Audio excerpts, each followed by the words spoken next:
Got this Nokta Makro Legend out here with the 6-inch coil. Now the Legend will be the only thing showed in this clip here, okay? And we're going to be looking at primarily beach wet with a silver dime. And that pool, square pool tab there made out of aluminum. Okay, now I'm setting at 60 tones, 10 tone break. And what I want to show people here, because you see this with the DS2, and a lot of people may get their thinking sort of mixed up. You know, this machine has a lot of speed settings. The DS2's got speed settings. Equinox has speed settings. Well, faster is not always better, okay? We got some thunderstorms here, but they're off to my south. Okay, I'm in speed 4, okay, with this coil. Now, the screen is open on it, okay?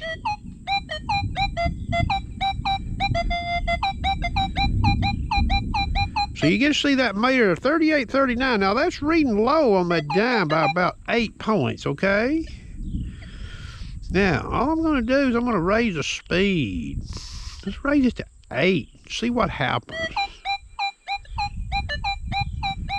Well, we don't really see a difference there per se. But I'm going to sweep this thing.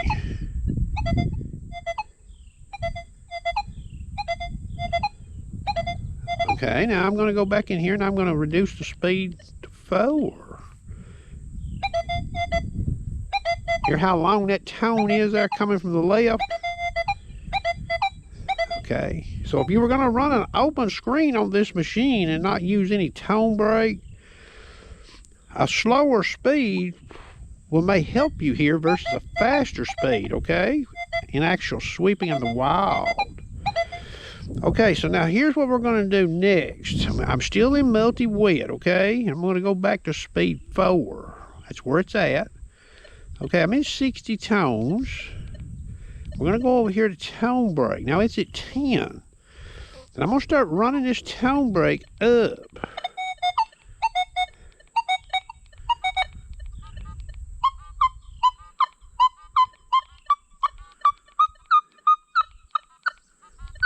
Okay, for all practical purposes, it's gone there.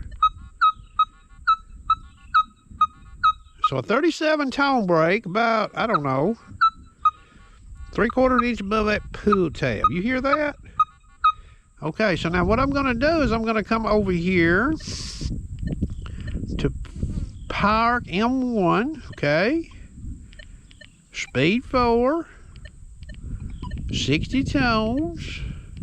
Now the iron bias was 8 in the multi-wet, beach multi-wet. It's 8 here too, okay? But I didn't show it to you, but that's what it's in, okay? Now I'm gonna start sweeping this and raising the tone break.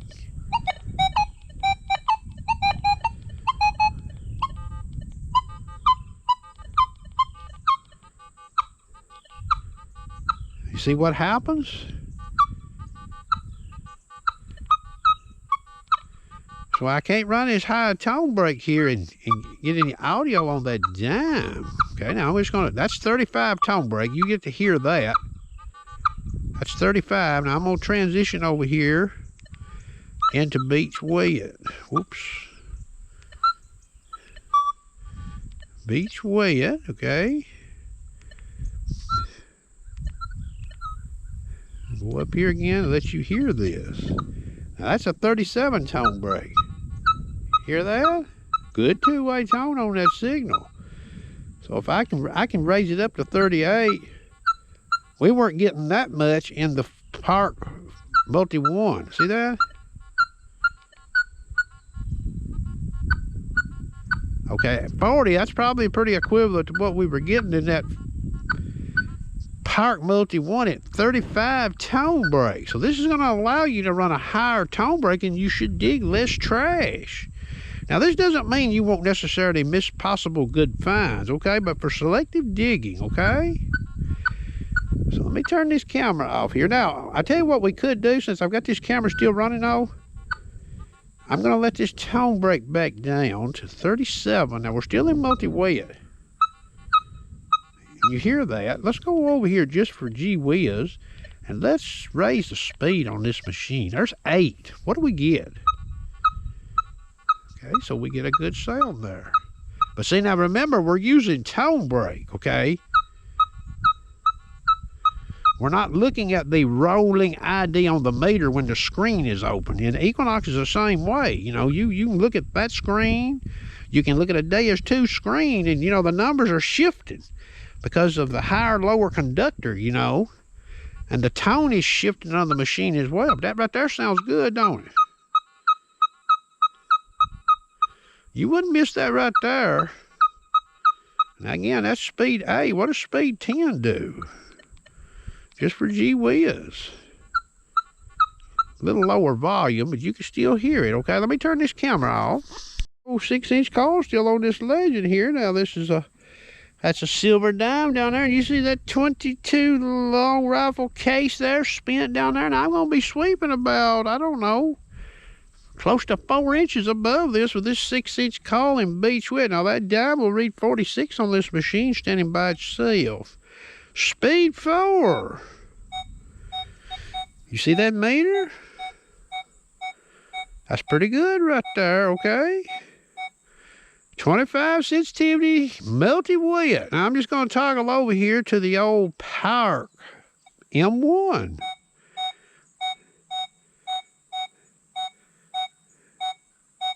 Now you notice how the meter, how it shifts, how it gets over here and it gives a higher number? See it? So if you're out in the wild and you were using, let's say you were using beach wet, okay, and you swung over this target here. Now, I have not played much with the user profiles on this machine, okay? If I swung over that target right there, and you see that ID is locked on there more or less, 43, 44, very little wavering going on. And if I had a profile set up where I could just go straight to M1 Power, and I swept over this, and I seen that right there, seen that idea fluctuating, what would that tell me? That would tell me co-located target probably, right? Which means the ID over here in multi-wet is not a true ID of a target under the ground. There's a good chance. It's a good chance the target reads higher than what is being shown on that screen right there. And we know in this case here, that dime reads 46. You see that right there? 43, 44. Go back over here into M1 Power. See what you get? Okay. So on a sweep, we could go over here and turn this. Let's go over here for a second here. On a sweep. Now, that was 2 tones you heard. There's 60 tones. Now, I did reset this machine. Okay. Our bass is still at 8, by the way. All right, we're going to go 60 tones here. Now, this is M1 on a sweep. Let's listen. Open screen now. All the non-ferrous is accepted. Okay, so we hear good high tone coming both ways. What about in M1 Power? Hear that? And watch the meter. Look at the meter.